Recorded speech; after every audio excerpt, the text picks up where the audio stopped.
시간이 되었으므로 2021년도 10월 29일 금요일 아침 예배를 시작하겠습니다. 다 같이 사도신경으로 우리의 신앙을 고백하겠습니다. 전능하사 천지를 만드신 하나님 아버지를 내가 믿사오며 그 외아들 우리 주 예수 그리스도를 믿사오니 이는 성령으로 잉태하사 동정녀 마리아에게 나시고 본디오 빌라도에게 고난을 받으사 십자가에 못 박혀 죽으시고 장사한 지 사흘 만에 죽은 자 가운데에서 다시 살아나시며 하늘에 오르사 전능하신 하나님 우편에 앉아 계시다가 저리로서 산 자와 죽은 자를 심판하러 오시니다. 성령을 믿사오며 거룩한 공예와 성도가 서로 교통하는 것과 죄를 사여 주시는 것과 몸이 다시 사는 것과 영원히 사는 것을 믿사옵나이다. 아멘.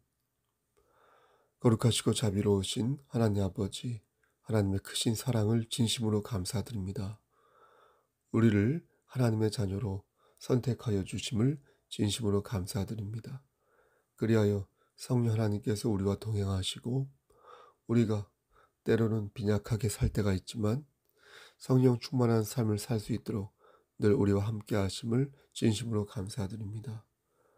우리가 죄를 지을 때에, 우리가 어떤 장애물에 맞닥뜨려졌을 때에 하나님께로 돌아갈 수 있는 길을 찾을 수 있게 하여 주심을 또한 감사합니다.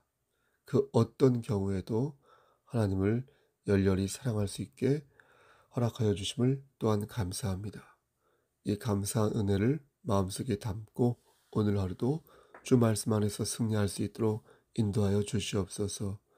악한 사탄 마귀가 쳐놓은 올가미에 걸려들지 아니하도록 하시고 우리가 사망의 음침한 골짜기를 다닐 때에도 늘 하나님께서 우리를 눈동자처럼 지켜주신다는 사실을 명심할, 기억할 수 있도록 붙잡아 주시옵소서. 심신이 연약한 우리 형제와 자매들 하나님께서 함께 하셔서 눈동자처럼 지켜주시고 모든 것들이 주 말씀 안에서 회복될 수 있도록 아버지 역사하여 주시옵소서. 오늘 벌써 10월의 마지막 아침 예배가 되었습니다. 하나님, 이제 유종의 미를 거둘 수 있어야 하는 11월, 12월이 다가오고 있습니다. 하나님, 우리에게 주어진 이 시간을 효율적으로 또 합당하게 보낼 수 있도록 하시고 하나님께서 우리에게 주신 그 사명, 그 미션을 잘 감당할 수 있도록 아버지 우리에게 부지런함 또한 허락하여 주시옵소서. 결단할 수 있는 마음도 허락하여 주시옵소서. 모든 말씀 예수 그리스도의 이름 받도록 감사하며 기도드렸사옵나이다. 아멘. 하나님 말씀 창세기 45장 1절에서 8절 말씀입니다. 창세기 45장 1절에서 8절입니다. 창세기 45장 1절에서 8절 봉독하겠습니다. 요셉이 시종하는 자들 앞에서 그 정을 억제하지 못하여 소리질러 모든 사람을 자기에게서 물러가라 하고 그 형제들에게 자기를 알리니 그때 그와 함께한 다른 사람이 없었더라. 요셉이 큰 소리로 우니 애굽 사람에게 들리며 바로의 궁중에 들리더라. 요셉이 그 형들에게 이르되 나는 요셉이라. 내 아버지께서 아직 살아계시니까. 형들이 그 앞에서 놀라서 대답하지 못하더라. 요셉이 형들에게 이르되 내게로 가까이 오소서. 그들이 가까이 가니 이르되 나는 당신들의 아우 요셉이니 당신들이 애굽의 판자라. 당신들이 나를 이곳에 팔았다고 해서 근심하지 마소서. 한탄하지 마소서. 하나님이 생명을 구원하시려고 나를 당신들보다 먼저 보내셨나이다. 이 땅에 2년 동안 흉년이 들었으나 아직 5년은 밭갈이도 못하고 추수도 못할지라. 하나님이 큰 구원으로 당신들의 생명을 보존하고 당신들의 후손을 세상에 두시려고 나를 당신들보다 먼저 보내셨나니. 8절 그런즉 나를 이리로 보낸 이는 당신들이 아니요 하나님이시더라.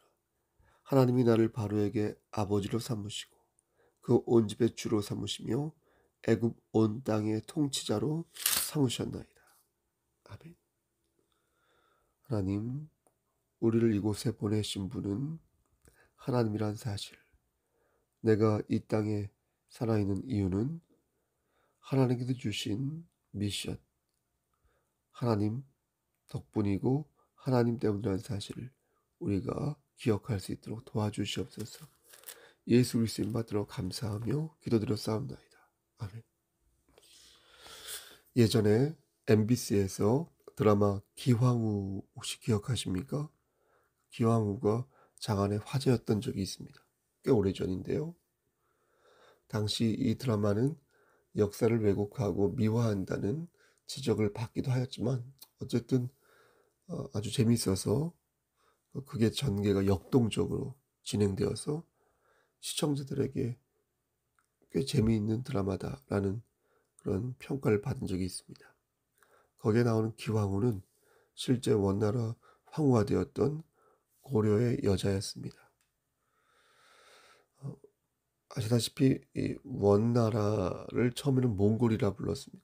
우리가 잘 아는 징기스칸이 몽골 왕이었는데 징기스칸의 손자로 쿠빌라이가 있었습니다. 이 사람이 바로 원나라를 세우게 됩니다. 근데 원나라는 오래가지 않습니다. 그렇죠?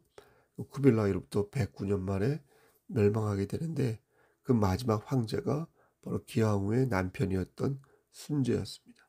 이 순제 황제가 고려에서부터 팔려온 기씨 집안의 여자와 결혼을 하게 되고 그 여자가 기황후가 되어 전 세계를 호령하다가 어떻게 됩니까? 결국 비참한 말로를 맞이하게 됩니다. 기황후가 어떻게 죽었는지는 사료에 나와 있지 않습니다. 다시 고려 땅으로 돌아왔다는 얘기도 있고 중국에서 죽었다는 얘기도 있습니다. 어쨌든 그녀는 남편이었던 황제 순제보다도 권력이 커서 아무도 그녀 앞에서 고개를 들지 못했다고 합니다. 그녀가 황후가 되자마자 한 것이 있었는데 그것은 충렬왕 때부터 시작되어서 80년간 지속된 공녀 있죠. 이 공녀를 징발하는 거, 이 공녀 징발을 금한 것이었습니다.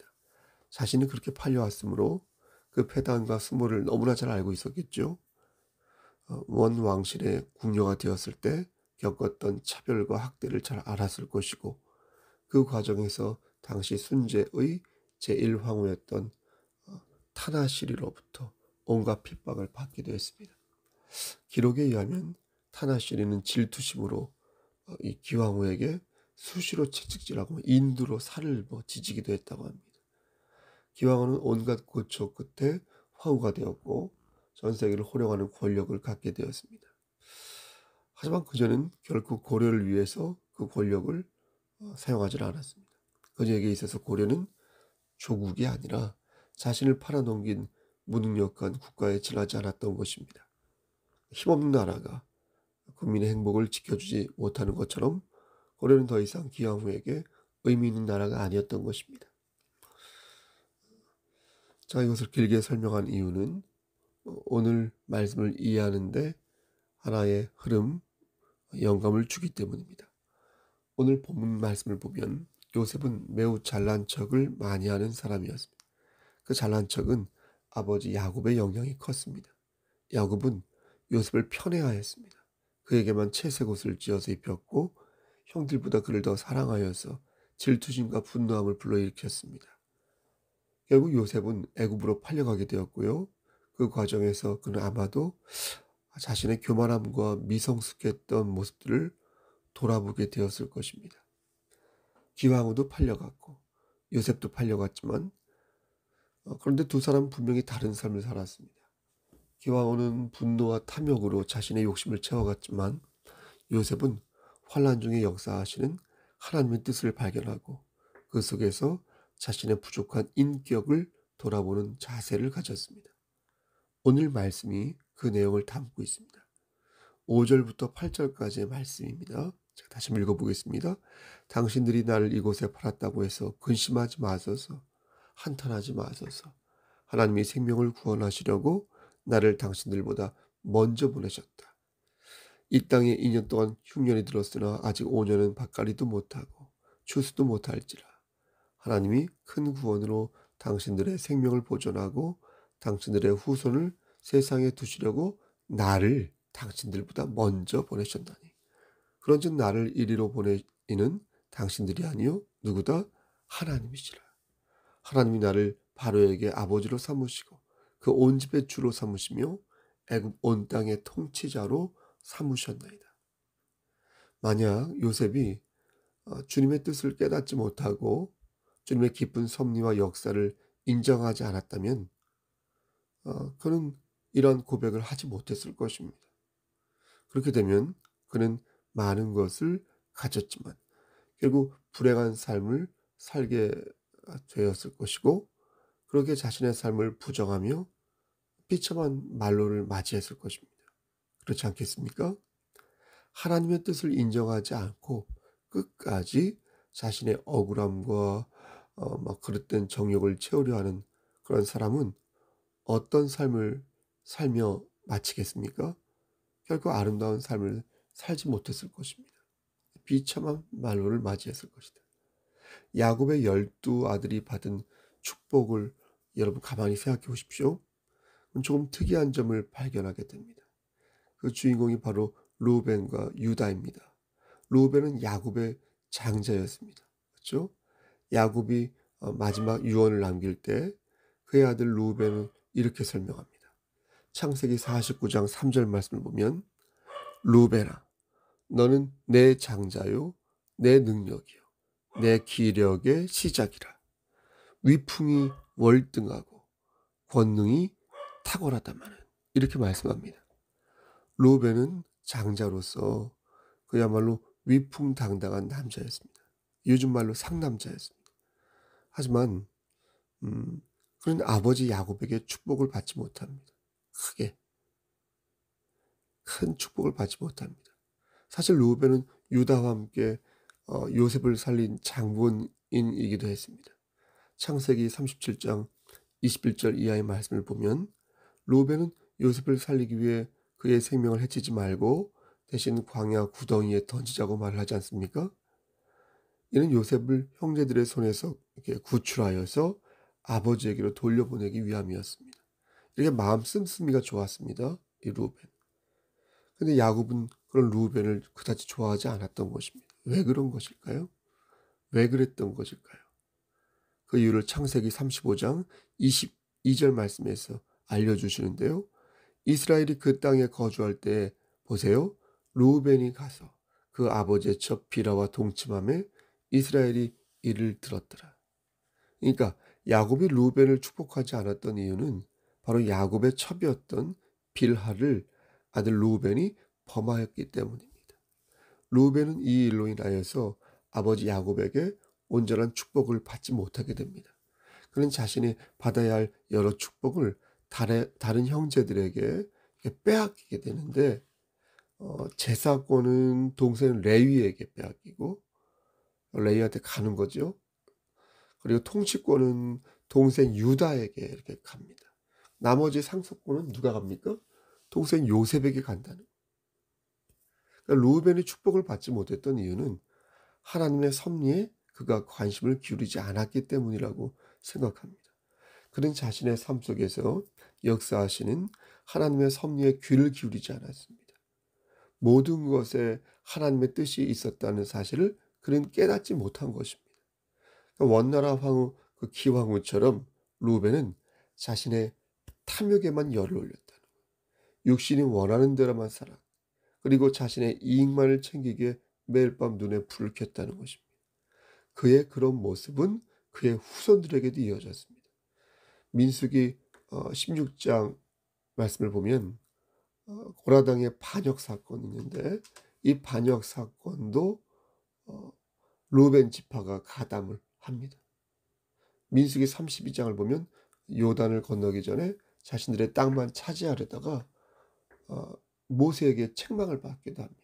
이렇게 르우벤과 그의 지파는 하나님의 섭리보다 자기네들 욕망, 자기네들 이익 그런 것을 늘 먼저 생각합니다. 다시 말해서 그가 축복을 받지 못한 데는 다 이유가 있었다는 것입니다.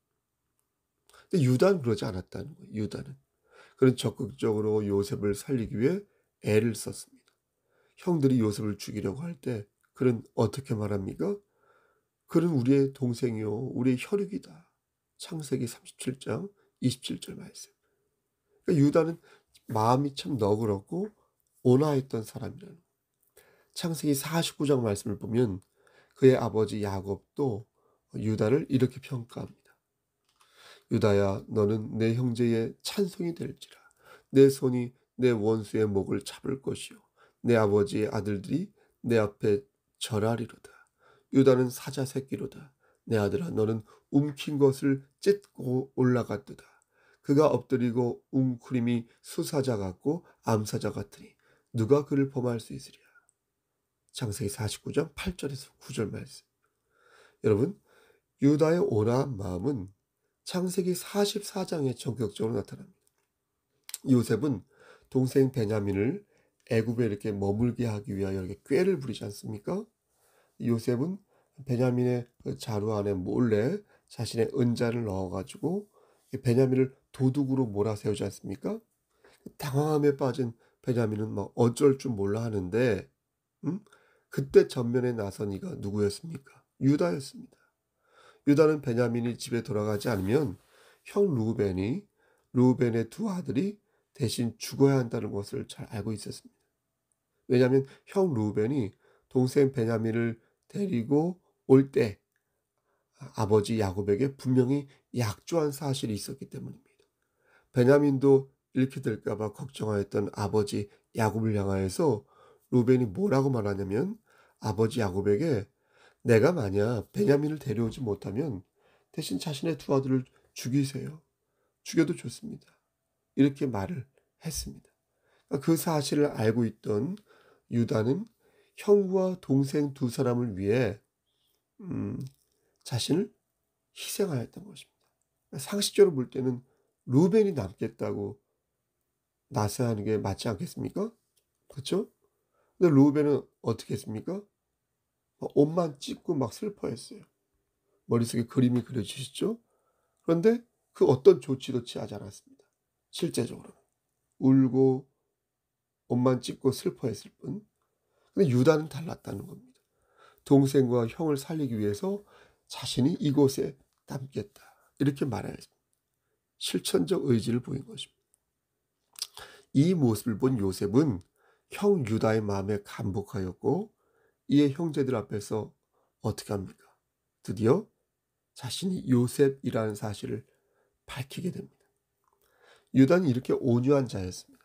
요셉을 죽이려 할 때 그것을 말렸던 따뜻한 사람도 유다였고 베냐민과 형 루벤이 궁지에 몰렸을 때 자신을 내려놓았던 그 사람도 바로 유다였습니다. 이런 사람이 복을 받게 된다는 거예요.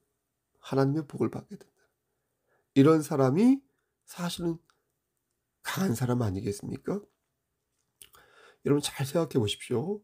온유한 사람은 자신을 다스릴 줄 압니다. 물론 늘 다스릴 수 있는 건 아니죠. 대체적으로 그렇게 산다는 것이죠. 그러니까 겉모양은 별것이 아닐 수 있어요. 예? 근데 속이 꽉 차 있어서 자신을 낮추고 하나님의 의를 세우는 그런 성숙한 사람이 바로 온유한 자라는 것입니다. 얼마나 온유한 자는 멋진지 모릅니다. 우리 그런 사람이 돼야 돼요. 물론 온유함을 단박에 가질 수는 없을 것입니다. 훈련을 통해서 만들어지는 것입니다. 그런 기질은 오만과 자만함을 멀리하고 하나님을 더욱 의지할 때 우리는 온유한 사람이 되어갈 수 있는 것입니다. 온유한 자는 복이 있나니 그들이 땅을 기업으로 받을 것이다. 이렇게 성경은 온유한 사람이 땅을 기업으로 받을 것이라 하면서 축복하고 있지 않습니까? 여기서 이 땅은 두 가지 의미를 지니고 있는데 하나는 지금 이 세상에서 땅을 기업으로 받게 된다. 다시 말해서 이 현실에서 좋은 것을 누리며 성공한 삶을 산다라는 뜻이. 또 하나는 새로운 하늘과 땅을 받는다는 것입니다. 영원한 삶과 통치권을 상속받는 특권을 누리게 된다는 것입니다. 왜냐하면 온유한 자는 그리스도와 연합된 상속자이기 때문입니다. 오늘 말씀을 보면 요셉은 모든 것이 하나님의 뜻이었다라고 말을 합니다. 그렇죠? 모든 것이 하나님의 뜻이었다. 하나님이 생명을 구원하시려고 자신을 이곳에 보내셨고 그 속에서 강권적으로 역사하고 계심을 깨달았다라고 고백합니다. 여러분, 우리 역시 요셉처럼 고백해야 하지 않을까요? 우리는 그간 우리의 삶 속에서 시시각각 역사하시는 하나님의 섭리를 여러분 다 누구나 체험하였지 않습니까? 지나보니까 알게 되었지 않습니까? 그때는 몰랐는데 모든 것이 하나님의 섭리 아래 있어서 내가 이렇게까지 오게 되었다는 것을 여러분 지금 느끼고 있지 않습니까? 인생을 성공한 사람은 하나님의 섭리를 그래서 인정할 줄 안다는 겁니다. 기왕후처럼 자신의 몸을 분노의 화염에 던지지 않고 나날이 성화되어가는 그런 삶을 산다는 것입니다. 하나님의 섭리를 인정하는 삶이야말로 따라서 용기 있는 삶이요 지혜로운 삶인 것입니다. 우린 지금도 우리에게 역사하시는 하나님의 섭리를 잊어서는 아니 될 것입니다. 하나님께서는 우리를 들어서 영광을 받으시길 원하신다. 비록 변덕이 죽 꿇고 툭 치면 넘어질 때가 너무나 많지만 우리가요, 그래도 하나님께서는 우리가 든든히 서가기를 원하신다는 거예요. 어제보다는 오늘이, 작년보다는 올해, 오늘보다는 내일이 하나님을 기쁘시게 하는 삶이 되기를 원하신다는 겁니다. 사랑하는 성도 여러분, 그러한 삶을 살아서 하나님께서 예비하신 모든 복을 다 받아 누리시기를 소원합니다. 요셉처럼 주님의 뜻을 깨닫고 하나님의 깊은 섭리와 역사를 인정하는 삶으로 말미암아 머리가 되는 오늘 하루가 되시기를 우리를 죄에서 구속하여 주신 주 예수 그리스도인 받들어 간절히 축원합니다. 아멘. 하나님, 좁은 입으로 말씀을 전하였습니다. 하나님 말씀만 잘 기억날 수 있도록 하시고 모든 것에 있어서 하나님의 섭리가 우리의 삶에, 내 삶에 지금도 거하고 있음을, 또 거하였음을 기억하고 인정하는 그런 온유한 자, 지혜로운 자 될 수 있도록 붙잡아 주시옵소서. 모든 말씀 예수 그리스도인 받들어 감사하며 기도드렸사옵나이다. 아멘. 다 같이 주의 기도로 아침 예배를 마치겠습니다. 하늘에 계신 우리 아버지여, 이름이 거룩히 여김을 받으시오며 나라의 마옵시며 뜻이 하늘에서 이루어진 것 같이 땅에서도 이루어지이다. 오늘날 우리에게 일용할 양식을 주시옵고 우리가 우리에게 죄진 자를 사해 준 것 같이 우리의 죄를 사하여 주시옵고 우리를 시험에 들게 하지 마시옵고 다만 악에서 구하옵소서. 나라와 권세와 영광이 아버지께 영원히 있사옵나이다. 아멘. 예배를 마쳤습니다. 여러분, 오늘 앞에서 말씀드린 것처럼 10월 29일 10월 마지막 아침 예배를 드렸습니다. 내일 토요일, 그리고 그 다음은 주일입니다.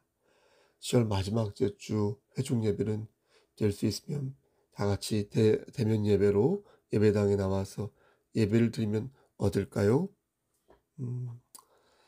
그렇게 하나님을 찬양하고 하나님의 성호를 찬양하며 예배를 드렸으면 좋겠습니다.